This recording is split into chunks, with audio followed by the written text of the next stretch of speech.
Oke, assalamualaikum warahmatullahi taala wabarakatuh. Ketemu lagi kita di pembahasan tentang ini salah satu bab di buku saya ya, di persiapan menghadapi uji kompetensi seri KMB ini. Kalau mau nanti pesan bukunya silahkan di komen aja lah ya. Kemungkinan bukunya nanti cetaknya udah jadi nih, nanti silahkan, nanti ada diskon lah tuh 10% ya bagi 100 pemesan pertama boleh. Oke, sebelum ini jangan lupa lah ya, boleh di share ya bagi yang membutuhkan mungkin ya, supaya bisa ngebantu kawan-kawan yang lain dalam mempersiapkan uji kompetensi ya, mau yang retaker ataupun yang first taker, yang nurse, yang D3, silahkan bagikan aja di grup kelas masing-masing ya, supaya bisa bermanfaat. Mudah-mudahan bisa menjadikan manfaat, membantu kalian dalam mempersiapkan ya, uji kompetensi. Oke, kita lanjut di gangguan fungsi sistem pencernaan. Oh, jangan lupa like sama tanda loncengnya, biar kalau ada uploadan baru tentang dari saya itu bisa segera langsung ditonton. Oke, jadi kembali ke untuk gangguan sistem pencernaan, kasus-kasus diagnosa medis yang muncul di gangguan sistem pencernaan biasanya adalah pertama appendicitis ya, appendicitis. Oke, pertama kalian harus tahu dulu appendicitis itu tanda gejalanya ya, keluhannya seperti apa. Biasanya kalau diagnosa appendicitis, di vignette yang muncul pasiennya mengeluh tidak nafsu makan, mual muntah, konstipasi, dan yang paling sering adalah ini, nyeri. Kalau nyerinya skalanya lebih dari intinya kalau nyerinya berat gitu kan, maka langsung ambil. Kalau ditanya masalah keperawatan, masalah keperawatan ya nyeri. Kemudian khas nyerinya, nah ini biasa di pertanyaannya di pengkajian, khas nyeri pada appendicitis ini, ingat nyerinya adalah nyeri tekan di kuadran kanan bawah atau di titik McBurney. Oke, itu ya. Lanjut. Penyebabnya sebenarnya tidak diketahui pasti, tapi bisa dari makanan atau sembelit. Oke. Nah, kemudian tes diagnostik untuk memastikannya, biasanya pasien dengan appendicitis dia amilasenya meningkat. Oke. Amilasenya meningkat dan WBC-nya juga meningkat. Oke, masalah keperawatan utama yang sering muncul pada appendicitis kalau ditanya biasanya kebanyakan adalah yang diangkat nyeri prabedah, dengan tadi catatannya skala nyerinya berat gitu ya, lebih dari 5. Kemudian nutrisi kurang dari kebutuhan. Kalau nutrisi kurang dari kebutuhan, tanda dan gejalanya selain anoreksia, mual muntah, ada data berat badan, penurunan berat badan 10% dari normal. Kemudian resiko infeksi. Kemudian intervensi keperawatan utamanya, oke, istirahatkan pasien, bed rest, dengan kemudian posisikan pasien dengan posisi berbaring dan lututnya ditekuk. Itu kalau prabedah ya, sebelum kalau nyerinya gitu. Jadi posisikan pasien dengan lututnya ditekuk. Kemudian kalau post op-nya, pasiennya mobilisasi bertahap pasca bedah. Gitu ya. Biasanya datanya di sini adalah ada perbedaan tensi antara tidur dan berdiri kayak gitu. Tindakannya ya mobilisasi bertahap pasca bedah. Kemudian kolaborasi appendektomi, oke, tindakan kolaborasinya. Kemudian laparoskopik itu pemeriksaan nanti. Kemudian kalau masalahnya adalah kekurangan cairan, biasanya dikasih terapi intravena. Tandanya ya ada tanda dehidrasi. Kemudian kasih analgetik kalau nyerinya nyeri hebat. Jadi kalau skala nyerinya hebat, tadi nyerinya di atas 5, Apa tindakannya? Tindakan kolaborasinya yang dikolaborasikan adalah beri analgetik. Oke, gitu ya. Kemudian yang biasa muncul masalah diagnostik di vignette untuk pencernaan adalah tipes abdominalis. Oke, lokasinya flak di viari usus halus itu nggak akan ditanya sih. Sebab utamanya infeksi melalui makanan biasanya gitu ya. Jarang sih ditanya. Yang ditanya biasanya ini tes yang dilakukan. Tes apa? Kalau tipoid, tes Widal. Dikatakan ini adalah adanya peningkatan titer 4 kali lipat selama 2-3 minggu. Tandanya ini biasanya masalah keperawatan tipes abdominalis atau tipoid, biasanya yang diangkat adalah hipertermi biasanya ya. Jadi gejala yang sering dimunculkan biasanya datanya tunggal nih. Gejalanya adalah demam tinggi. Oke. Di malam hari dan mulutnya kotor. Masalah keperawatan utamanya tuh hipertermi biasanya ya. Nutrisi kurang dari kebutuhan tubuh, biasanya tadi ada data penurunan berat badan. Kemudian risiko infeksi, intervensi utamanya pengaturan diet dan pembatasan aktivitas. Oke. Selanjutnya adalah sirosis hepatis. Oke. Penyebabnya ini yang harus diperhatikan kalau di hepatitis dan sirosis hepatis adalah terutama hepatitis ya. Penyebab hepatitis, penyebabnya adalah virus hepatitis A, B, C, D, E. Biasanya yang ditanya adalah cara pencegahannya gitu ya, atau kadang harus diperhatikan port d'entrée atau cara masuk dari virus hepatitis, cara penularan. Kalau hepatitis A biasanya dia melalui makanan minuman yang terkontaminasi virus atau melalui foodborne dan feses. Jadi pencegahannya ya tadi cuci tangan dulu setelah dari kamar mandi atau sebelum menyiapkan makanan atau sebelum makan, kayak gitulah. Kemudian jaga makanannya, pengolahan makanan tetap bersih kayak gitu ya. Kalau hepatitis B dia melalui jarum suntik parenteral, darah atau kontak seksual atau sekret. Kalau hepatitis C sama kayak hepatitis B, sama parenteral ya, lewat transfusi darah, lewat darah atau serum, bisa lewat transfusi atau kontak seksual. Hepatitis D juga sama kayak hepatitis B ya, parenteral juga, darah, kontak seksual, sekret. Hepatitis E sama kayak hepatitis A melalui fekal dan oral. Oke. Biasanya sering terjadi pada pasien dengan penyakit autoimun dan alkoholisme. Di pengkajian biasanya ditemukan pasiennya nyeri perut. Oke. Konstipasi, diare, kadang muncul kekurangan volume cairan gitu ya. Tandanya ya tadi ada derajat dehidrasi, ada tanda dehidrasinya. Cepat lelah dan lemah, kekuningan, ini khas banget nih, mual muntah, kemudian lingkar perutnya meningkat, ada asites, dan pada perkusi kita ditemukan shifting dullness. Nih sering ditanya ya hasil pengkajiannya. Kemudian kalau pasiennya hepatitis, sirosis hepatis, hasil labnya apa yang meningkat? SGOT, GPT-nya biasanya meningkat. Kemudian albuminnya menurun, makanya pasiennya mengalami asites. Elektrolitnya menurun, HbHCT-nya juga menurun. Masalah keperawatan utamanya bisa defisit nutrisi. Tadi tandanya harus ada penurunan berat badan. Hipertermi datanya biasanya tunggal, hanya suhunya aja yang tidak normal. Kelebihan volume cairan harus ada derajat udem dan asites. Ketidakefektifan pola napas harus ada data penggunaan otot bantu napas. Resiko injury bisa jadi, sama kekurangan volume cairan juga bisa jadi tuh dari diarenya ya. Tindakannya apa yang dilakukan? Kolaborasi transfusi darah, karena HbHCT-nya menurun ya tadi ya. Oke, ingat pada pasien yang dilakukan transfusi darah, hati-hati, ada beberapa yang harus diperhatikan. Pertama adalah jangan lakukan transfusi kalau pasiennya hipertermi.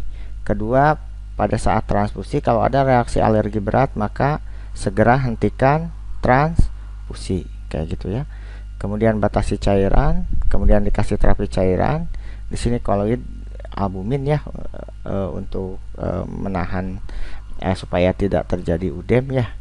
Kemudian batasi natrium, dietnya rendah protein. Nah ini kalau untuk nutrisinya, natriumnya dibatasi, pasiennya rendah protein.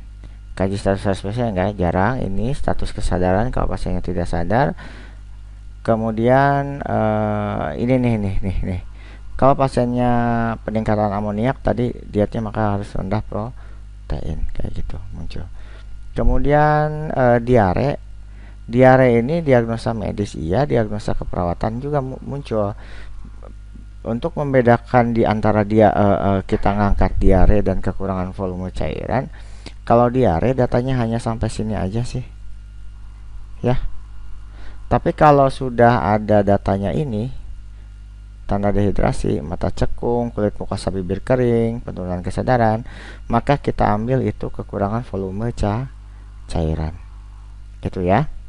Ya, masalah keperawatannya ada dua, diare sama kekurangan volume cairan.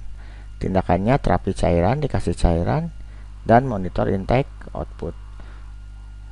Oke, untuk lihat derajat dehidrasi, ada derajat dehidrasinya tanpa dehidrasi, dehidrasi ringan sampai sedang, sama dehidrasi berat. Kata kuncinya kalau tanpa dehidrasi pasiennya masih belum ada gejala ya, belum ada gejala, turgornya masih bagus. Kalau dia dehidrasi ringan sedang, mulai matanya mulai cekung, pasiennya gelisah gitu kan, tapi ada rasa haus. Tapi kalau sudah berat dia sudah malas minum ya. Oke, yang paling ekstrim sih ini sih kesadarannya ya. Kalau dehidrasi berat pasiennya sudah nggak sadar biasanya ya, turgornya juga lambat kembali. Kemudian bagaimana kita memenuhi kebutuhan cairan pada pasien yang dehidrasi? Kalau pasiennya kurang dari 10 kg, maka cukup aja dikali 100 berat badannya per hari. Kalau berat badannya antara 11 sampai 20, jadi 1000 ditambahkan dengan 50 dikali dengan berat badan, 50 dikali antara berat badan dikurangi 10. Kalau lebih dari 20, 1500 ditambah 20 dikali berat badannya yang dikurangi dengan 20 kayak gitu ya. Kemudian peritonitis biasanya karena dia infeksi bakteri atau bisa karena trauma. Temuannya pada pasien peritonitis adalah pada saat perkusi ditemukan abdominal resonan dan timpani gitu ya. Kemudian ada distensi abdominal dan bunyi bising ususnya menurun. Ingat peritonitis ini ya. Nah, ingat urin output turun dan ada demam. Diagnosis tesnya WBC-nya biasanya meningkat. Nursing diagnosisnya biasanya pasiennya cemas, nyeri akut, kekurangan volume cairan gitu ya. Kemudian intervensinya biasanya karena nyeri dikasih nyeri hebat. Kalau nyeri hebat kasih kolaborasi analgetik. Kalau kekurangan volume cairan dikasih terapi cairan. Itu sih, ini juga untuk cairan, ini juga untuk cairan gitu ya. Tergantung dari masalah keperawatan di vignette-nya. Untuk diagnosa keperawatan yang sering muncul, defisit nutrisi, oke, tadi harus ada ini nih, data mayornya ya. Berat badan menurun minimal 10% di bawah rentang ideal. Kemudian ada juga diagnosa biasanya berat badan lebih ya. Berat badan lebih yang dilihat adalah IMT ya biasanya. IMT-nya lebih dari 25 kg per meter persegi gitu ya. Nah, gitu ya. Kemudian diare, tadi diare sudah kita bahas, tandanya ya sampai BAB lebih dari 3 kali sehari, konsistensinya cair gitu ya. Kalau hipovolemi, tandanya ini nih, ini yang harus ada ya. Kalau nadinya lemah, tekanan darahnya turun,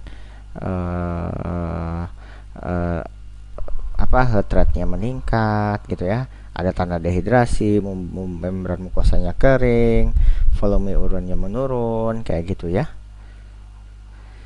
Oke, kemudian tekanan nadinya menyempit gitu ya. Kemudian kalau hipervolemi harus ada derajat udem.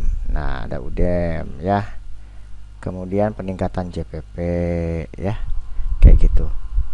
Kemudian kalau prosedural untuk pemenuhan cairan, bagaimana kita memenuhi kebutuhan cairan? Biasanya yang ditanya adalah tetes per menit yang ditanya ya. Rumusnya jumlah cairan yang dibutuhkan dibagi dikali faktor tetesan dibagi berapa dia habis dikalikan dengan menit gitu ya, kayak gitu.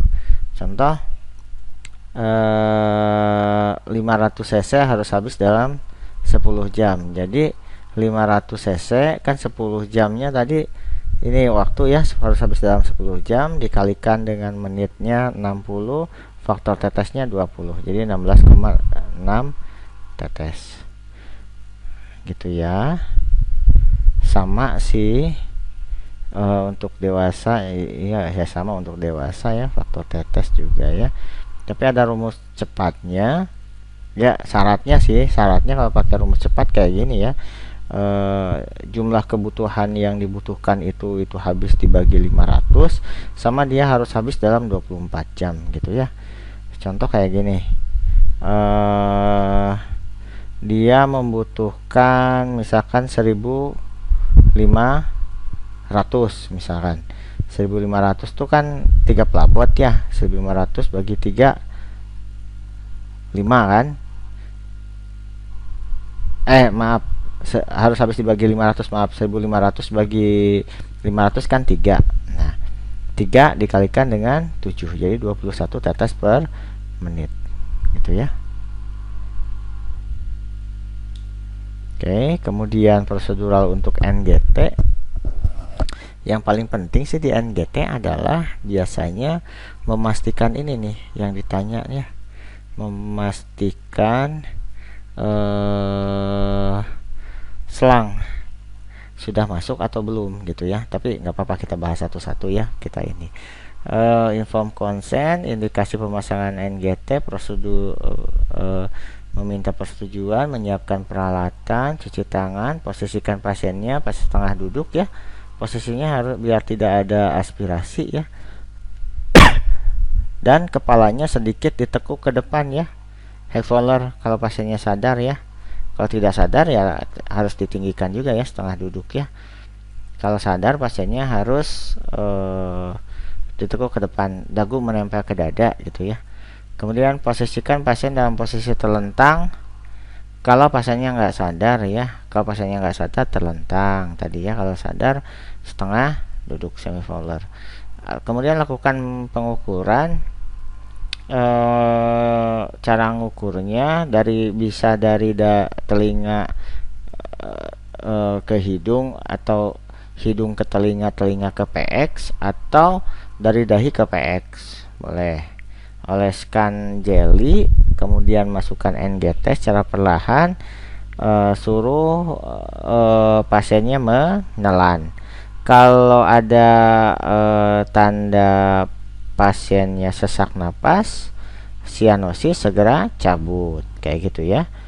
Kemudian setelah masuk sampai batas, nah biasanya pertanyaan kayak gitu, setelah masuk sampai batas baru menguji letak NGT sudah sampai lambung atau belum, dengan bisa pakai ustes, bisa memasukkan selang ke air, ada gelembung atau enggak kayak gitu ya, ustes. Nah, kemudian melakukan fiksasi, menyambungkan NGT dengan botol penampung atau ini nutrisi boleh, membuang handscoon, tempat sampah medis, cuci tangan, dokumentasi. Nah, kemudian perawatan kolostomi biasanya yang posisi tidurnya supin, biasanya terlentang ya. Yang penting adalah ini. Nah, lihat prosedural kerja yang ditanya sih biasa di prosedural kerja ya. Oke, sarung tangan, cuci tangan, sarung tangan, letakkan perlak, bengkok. Ini nih, observasi produk stoma dulu ya. Oke, warna, konsistensi, kemudian buka kantong kolostomi, hati-hati gitu ya, meletakkan kolostomi bag dalam bengkok, kemudian observasi kulit stoma ini ya yang sering muncul ini, kemudian bersihkan kolostomi, keringkan zinc. Menyesuaikan lubang kolostomi dengan stomanya, itu paling udah sih, itu biasanya yang sering ditanyakan.